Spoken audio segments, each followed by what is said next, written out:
Hello guys, നമുക്കിന്നൊരു പൊറോട്ട ഉണ്ടാക്കാം. അത് പഠിച്ചാലോ? നമ്മുടെ കേരള പൊറോട്ട, തനി നാടൻ പൊറോട്ട.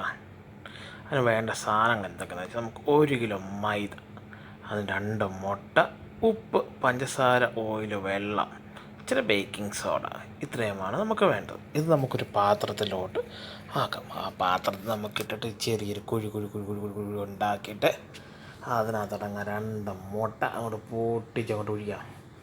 എന്നിട്ട് നമുക്ക് കുറച്ച് ബേക്കിംഗ് സോഡ അങ്ങോട്ട് ഇടാം. ഒത്തിരി ഇടരുത് കേട്ടോ. എന്നിട്ട് നമുക്ക് കുറച്ച് പഞ്ചസാര ഒരു 1-2 സ്പൂൺ പഞ്ചസാരയൊക്കെ ഇടാം, കുഴപ്പമൊന്നുമില്ല. അത്രയും ഇടുക. അതിനുശേഷം നമുക്ക് പാകത്തിന് ഉപ്പും കൂടി ഇടുക. ഉപ്പും കൂടി ഇട്ടിട്ട് നമുക്കിങ്ങനെ പതുക്കെ ഇങ്ങനെ യോജിപ്പിച്ച് അങ്ങോട്ട് എടുക്കാം. പതുക്കെ അതെല്ലാം കൂടി ഇങ്ങനെ യോജിപ്പിച്ചെടുത്തിട്ട് ഇങ്ങനെ യോജിപ്പിക്കണം. എന്നിട്ട് നമുക്കതിനകത്തോട്ട് കുറച്ച് വെള്ളം കൂടി ഒഴിക്കണം. വെള്ളം വെള്ളം ഇവിടെ പൈസ വെള്ളം വന്നു. വെള്ളത്തേക്കൂടെ അങ്ങോട്ട് നമ്മൾ ഒഴിച്ച് ഇങ്ങനെ ഇളക്കണം. ഇങ്ങനെ നല്ലോണം കണ്ടോ, പാത്രത്തിൽ നിന്ന് എടുത്തിപ്പോൾ അത് വേറെ ഫ്ലോറിലോട്ടായി. അവിടെ ഇട്ട് ഇങ്ങനെ നമ്മളിങ്ങനെ ശരിക്കതിനെ ഇങ്ങനെ ഇങ്ങനെ ഇങ്ങനെ ഇളക്കി ഇളക്കി ഇളക്കി നമുക്ക് ശക്തിയുള്ളത് മൊത്തം എടുത്തോ കേട്ടോ, കുഴപ്പമൊന്നുമില്ല. ഇങ്ങനെ ശരിക്കും നമുക്കതിനെ ഇങ്ങനെ യോജിപ്പിച്ച് നല്ലവണ്ണം കുഴയ്ക്കണം. എത്രയും നമ്മൾ കുഴയ്ക്കുമ്പോൾ അത്രയും അതിന് നല്ല മയം വരും. അതുകൊണ്ട് മാക്സിമം നല്ലവണ്ണം അതിനെ ഇങ്ങനെ കുഴയ്ക്കുക. ഇങ്ങനെ കുഴച്ചിട്ട് റെഡിയായിട്ട് വന്ന സാധനം കുഴച്ചിങ്ങനെ വെച്ചിട്ട് ഇനിയാണ് കാര്യം ഇരിക്കുന്നത്. കണ്ടോ, അതിനെ കുളിപ്പിക്കാൻ പോവുക. നേരം കുഴപ്പിച്ചതല്ലേ. അങ്ങോട്ട് ഇച്ചിരി ഓയിലൊക്കെ ഇരട്ടി ഇങ്ങനെ പെരട്ടി അങ്ങനെ വെച്ചിട്ട് നമ്മൾ ഇച്ചിരി നനഞ്ഞ തുണി എടുത്ത് അതിനെ അങ്ങ് മൂടി വെക്കണം. അങ്ങനെ ഒരു 1 മണിക്കൂർ അതിനെ മാറ്റി വെക്കുക. 1 മണിക്കൂർ കഴിഞ്ഞ് വേണ്ടി ഇതിനെ അങ്ങോട്ട് തോർത്തി ഇങ്ങോട്ട് പോക്കി അങ്ങ് മാറ്റണം. ടീണ്ടടേ, മാവ് റെഡിയായിരിക്കുകയാണ്. അതിനെ നമ്മൾ എണ്ണയൊക്കെ പുരട്ടി സുന്ദരനായിരിക്കുന്ന മാവ് റെഡി. ഇനി നമുക്കതിനെ കട്ട് ചെയ്താലോ? കട്ട് ചെയ്തിട്ട് നമ്മളതിനെ ബോളാക്കാൻ പോവാണ്. ബോളാക്കുന്നത് കൊണ്ടോ, കട്ട് ചെയ്തിട്ട് ഒരു ബോളിനെ നമുക്ക് 2 പൊറോട്ട ഒരു ബോളിനത്ര ഉണ്ടാക്കുന്നത്. ഈ 1 കിലോ മാവിൽ കൂടെ നമുക്ക് ഏകദേശം 16-18 പൊറോട്ട വരെ നമുക്ക് കിട്ടും. ഞാൻ ഉണ്ടാക്കിയ 16 പൊറോട്ടയാണ് കിട്ടിയത്. അത് നമ്മൾ ഉണ്ടാക്കുന്നതിന് വലിപ്പം അനുസരിച്ചിരിക്കും. എനിവേ, ഇങ്ങനെ നമുക്ക് ബോൾ ഉണ്ടാക്കാനൊക്കെ ഈസിയാണ്. നോക്കിയോളൂ എങ്ങനെയാണ് ഉണ്ടാക്കുന്നതെന്ന്. ഇങ്ങനെ നമുക്ക് ബോൾ ഉണ്ടാക്കാം.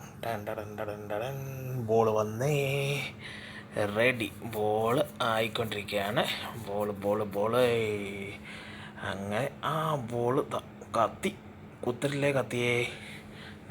അങ്ങനെ ബോൾ പിടിച്ചിട്ട് നമ്മളവിടെ സൂക്ഷിച്ച് വെക്കുന്നു. എന്നിട്ട് പിന്നെ നമ്മളതിനെ പുളിപ്പിക്കാൻ പോവുക.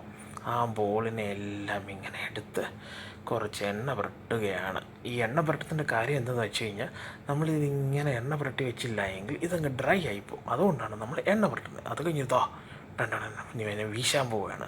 പിന്നെ പൊറോട്ട ഉണ്ടാക്കുന്നതിൻ്റെ മെയിൻ ഭാഗത്തോട്ട് നമ്മൾ വന്നിരിക്കുകയാണ്. ഇങ്ങനെ കൈ കൊണ്ട് ഇങ്ങനെ പരത്തി എടുത്തിട്ട് ടൻ വീശുകയാണ്. വീശുകയാണ്. ഭാഗ്യത്തിന് പൊട്ടുന്നില്ല, മുറിയുന്നില്ല. ചിലപ്പോൾ മുറിഞ്ഞെന്നൊക്കെ പോകാം, അത് നമുക്കൊരു പ്രശ്നമല്ല. ഇങ്ങനെ വീശിയിട്ട് നമ്മളതിനെ നടുക്കോട്ട് കുറച്ച് എണ്ണ ഒഴിക്കുക. പിന്നെ വേണമെങ്കിൽ കുറച്ച് മൈദയും കൂടെയൊക്കെ നമുക്കിടാം. ഞാൻ ഇട്ടിട്ടില്ല. ഇങ്ങനെ എണ്ണ ഒഴിച്ചിട്ട് ഇങ്ങനെ ചുരുട്ടി ഇങ്ങനെ വെക്കുക. ഇങ്ങനെ ചുരുട്ടി വെച്ച് കുറച്ച് നേരം കൂടെ ചുരുട്ടി വെച്ച് കഴിഞ്ഞിട്ട് അതിൻ്റെ വെളിച്ചിരി എണ്ണയൊക്കെ ഒഴിച്ച് ഇങ്ങനെ അതിനെ വെക്കുക. എന്നിട്ട് നമ്മുടെ കല്ല് ചൂടാക്കി അങ്ങോട്ട് വെച്ച് കഴിഞ്ഞിട്ട് പതുക്കെ ഓരോന്നെടുത്ത് ഇങ്ങനെ പരത്തും കൈ കൊണ്ട് തന്നെ. നമുക്ക് ചപ്പാത്തി പലകട ഒന്നിൻ്റെ ആവശ്യമൊന്നുമില്ല. ഇങ്ങനെ കൈ കൊണ്ട് പരത്തി കൊണ്ടങ്ങ് ദോശക്കല്ലിലോട്ടൊക്കെ കൊണ്ടിടണം.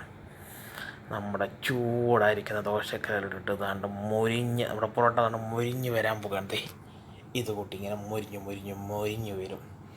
ഇനിയാണ് പൊറോട്ടയുടെ മെയിൻ കാര്യം ഇരിക്കുന്നത്. ഇങ്ങനെ മൊരിഞ്ഞ് വരുന്ന ഈ പൊറോട്ടയെ എടുത്തിട്ട് ഒരു 3-4 പൊറോട്ട ഒരുമിച്ചായി കഴിയുമ്പോൾ ഉണ്ടല്ലോ, എടുത്ത് ഇങ്ങോട്ട് വെച്ചിട്ട് നമ്മുടെ കൈ രണ്ടിടത്ത് എണ്ണ തേച്ചിട്ട് ഇങ്ങനെ ഇങ്ങനെ അടിക്കണം.